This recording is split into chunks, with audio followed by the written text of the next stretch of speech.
Now, oh, sorry, I got something rolling away. Oh, something rolled away on my desk. Sorry about that. Let's do that again. That's a bummer.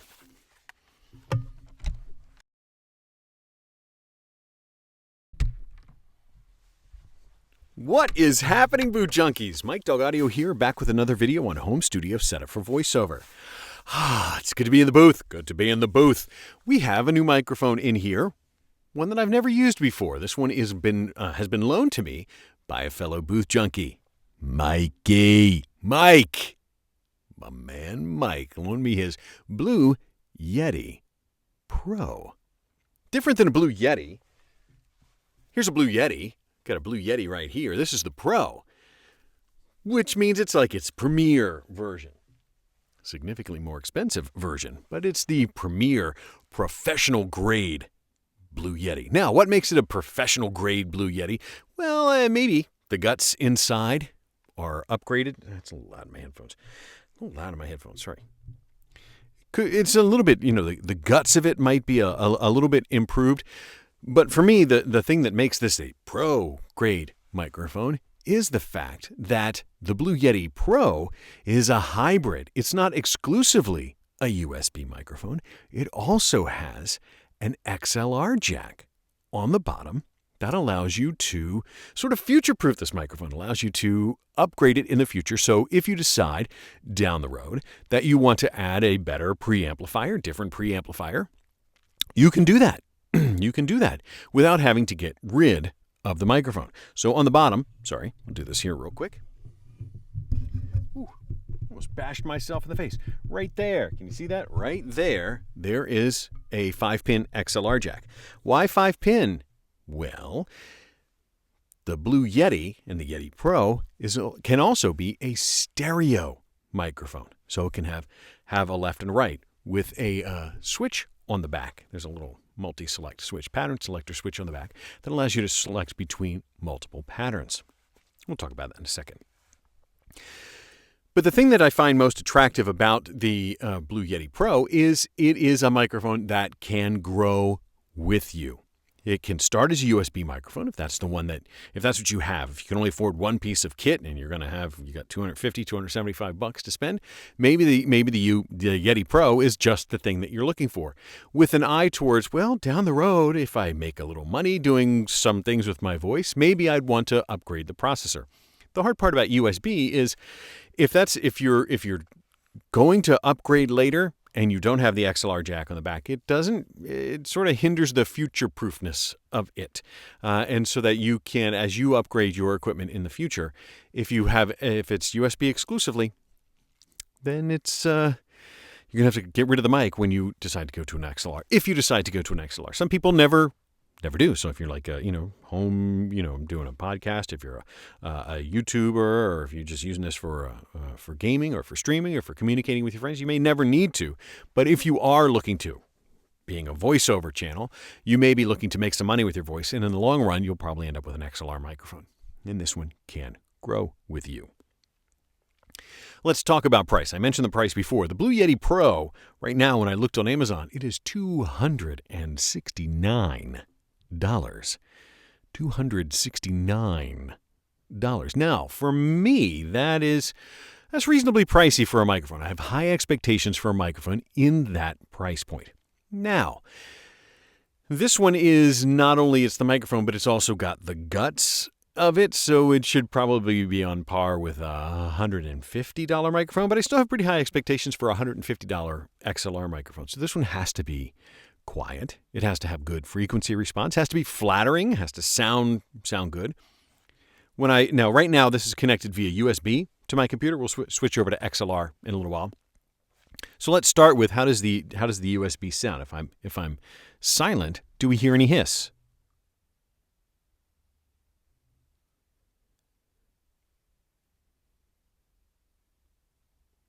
Maybe a little. It's pretty quiet. I will say that this is a pretty quiet microphone. The thing that Mike sent me, the thing about what Mike sent me is he also sent it on. He also sent me the recommended shock mount Blue Yeti Pro. And it makes me laugh every time I see it. This is the Radius 2 shock mount, and it is the biggest freaking shock mount. It's for what it is huge. It is, I don't know. It's that wide. It's wider than my head. This shock mount that's a good, 5 inches, 7 inches. I don't know what it is. It's wide. It is wide. That's a wide shock mount, the Radius 2. But why do you have to have that? And it's $50. That shock mount, very durable, but it's $50. And that's because by default, I think it comes with this type of desk stand. I think if you have a Yeti and you use the default, the standard desk mount, you will know that it is not a shock mount. It is a shock transmitter. This is a sound transmission device. Oh, I hate this thing. Sorry, Blue. I hate that thing.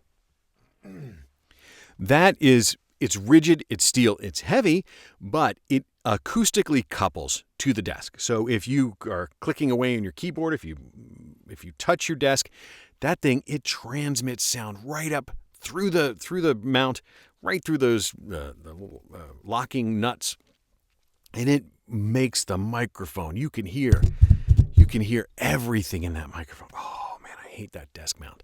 So I always end up putting it on its own shock mount. And I've had to make one with the Blue Yeti for my kid when he was recording things, and so it's nice that you can get one of those. But man, that thing's huge.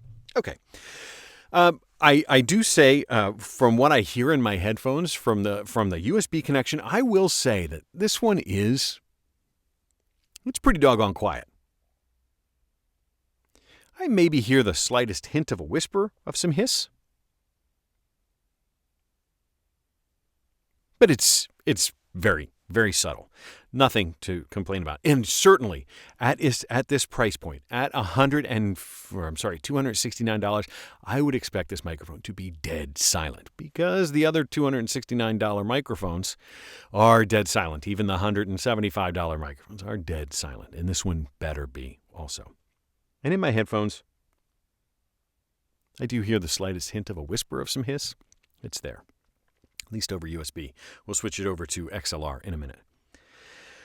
Let's go over the interface on this thing real quick. So there are four interface points. So the bottom one there's a knob. There are two switches on the back. Bottom one is a pattern selector switch. And so it can do multiple patterns. So there's two diaphragms in here that allow it to do multiple patterns. There is the omnidirectional.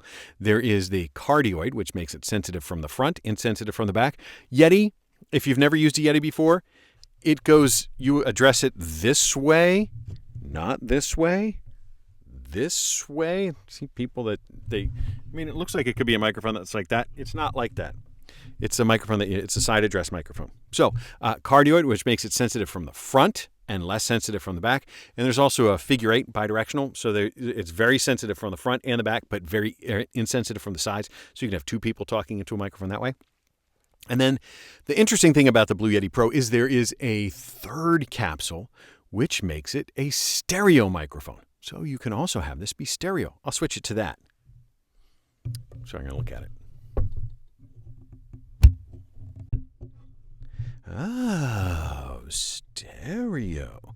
So you can have, if you've got multiple people talking around and you want a distinguishing thing, it'll be backwards.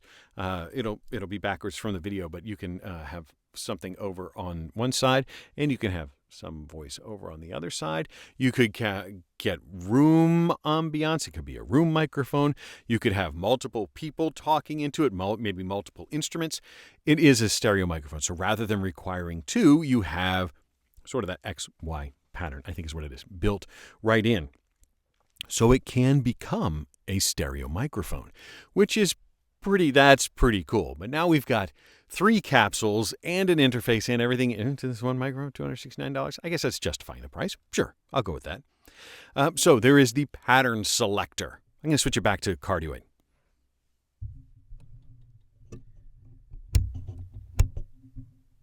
And you notice I did that while the mic was hot. While I was recording, I don't have to stop recording to switch back and forth. There is a gain knob here. So the gain is how loud the input of the microphone is, how sensitive it is. So it will be able to, it's something that you have to dial in. I do find that it is very sensitive. So I don't have to turn up the gain very loud to get a good hearty signal. I'm not going to mess with it because it does get really loud really quickly. So this is the input as it goes to the interface. On the front, on the side you talk into, there are 2 interface points. One is a mute button that if I press the mute button, makes it so I can't hear it in the headphones, and you also can't hear me. Just turns that microphone off. And then below that, there's a volume knob that allows you to adjust the volume in your headphones when you're connected via USB. And those are pretty much the same interface points. Those are the same ones that you find on the Yeti. So this one, the regular Yeti, has the same interface points, same interface on the back. It's just a higher quality. And that additional XLR jack. Now, this can also be over XLR. On the bottom is an XLR jack, and it's a 5-pin. A 5-pin. So it takes a different jack than your typical XLR mic. And that is to accommodate the stereo nature of it. So I'm going to plug this one in. It's going to plug this in into the microphone. But you see that there's a left and right for this one too. And the mono, I'm given to understand, is the white connector. But if you want to connect this to an interface, you do need to use this dongle type deal so that you can get the necessary 2 channels. We'll hook it up to a mono.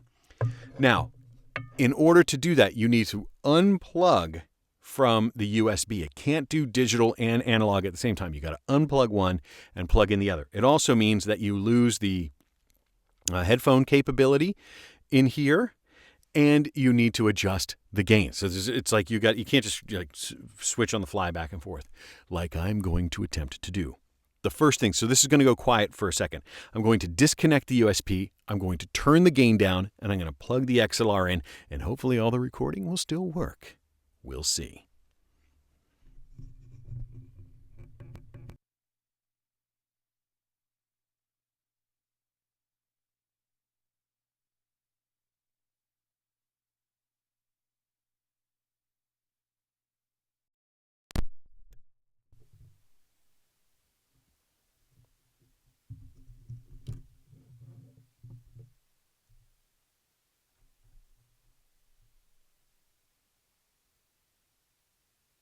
Okay, so now I think I need to go adjust my preamplifier. One moment, please.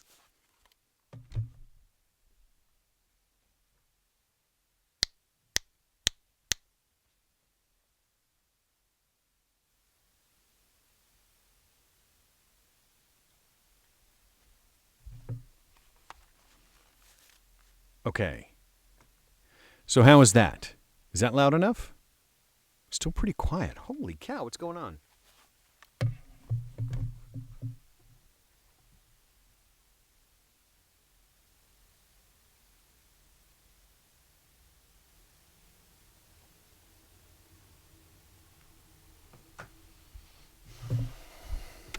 Okay, so now I have this plugged into my preamplifier.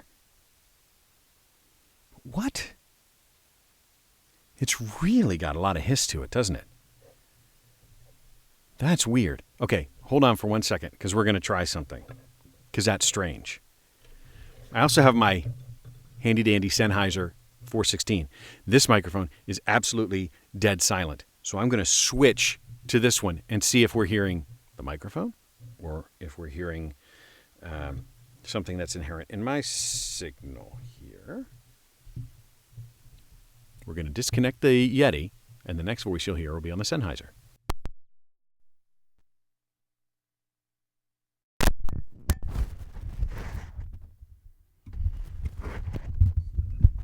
Okay, can you hear me? Oh, see, now we're listening over this 416. Very expensive microphone, dead silent. Dead silent. Nothing. Going to disconnect that and we'll go back to the blue.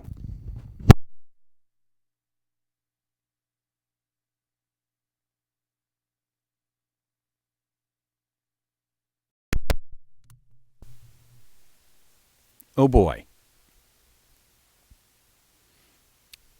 Is that got something to do with the gain? Something to do with the gain? Now, it says in the manual that this gain should be turned down to 0. And you should have the gain on your preamplifier. You didn't see me. I didn't walk out and touch the preamplifier. So, what is going on here? Let's see if it's the red side instead of the white side. Yeah, and we're on cardioid. Oh, boy.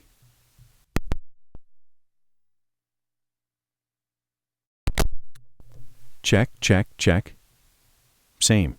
So whether I'm in the red or the white, it seems to be the same. What is going on here? That is hissing like crazy. That's a bummer. That's a bummer because now I validated that the cable has no hiss. The preamplifier has no hiss. Believe you me, this preamplifier that you're listening to has no hiss to it. This is coming from the microphone. That's crazy. That should be exactly the opposite. It should have more hiss on the USB side than on the XLR side. Why is that like that? Oh, I don't like it. That is shocking. Shocking to me. And that's a $2,000 preamp. You're listening to this over a $2,000 preamplifier. This preamplifier has no hiss. This is coming from the microphone. That's an Avalon 737 vacuum tube.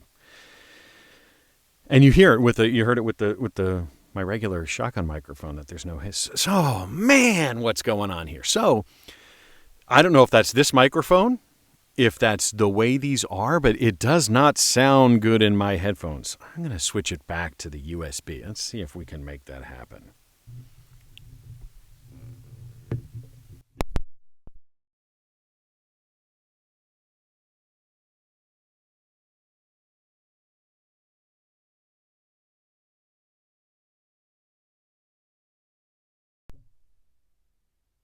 Did it make it happen?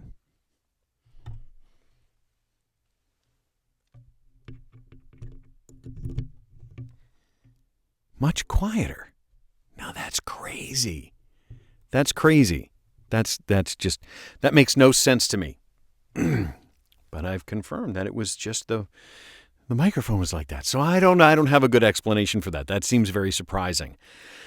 But you heard it here. That's how it sounded. That's how it sounded with a lot of underlying hiss when I went to the XLR jack. I tried both XLR jacks and I put a different microphone onto that XLR to confirm that there was no sound, right? You heard it with the 416 microphone that's normally in this booth. That's crazy. I don't know if that's a defective microphone. I don't know if that's the way this thing is. It's very surprising for a Pro moniker to have that much background hiss. I don't have an explanation for it. I don't. As far as a USB microphone, it seems to sound fine to me. I have no real complaints. I think it sounds maybe a little on the thin side, but it doesn't sound like it's not atrocious. But I'm really surprised by that XLR. I'm really surprised by what I heard with the XLR. Sorry, Blue. I don't have an explanation for it. And Mike, you never mentioned that, so it is what it is. Okay. Well, I hope that helps. I hope that maybe helps you make a decision on the Blue Yeti Pro. I don't know what's going on there. I hope that helps. Sorry. That's all I have for you today. So why don't you go and get a microphone? Maybe a USB microphone if you have to. If this this made the hybrid, maybe it's the one for you. Maybe I got a bad Yeti Pro here. I don't know. But that's what I got for you today. So now, go out, get in a booth, get in front of a microphone, and go out there and record something amazing. Thanks. We'll talk to you next time.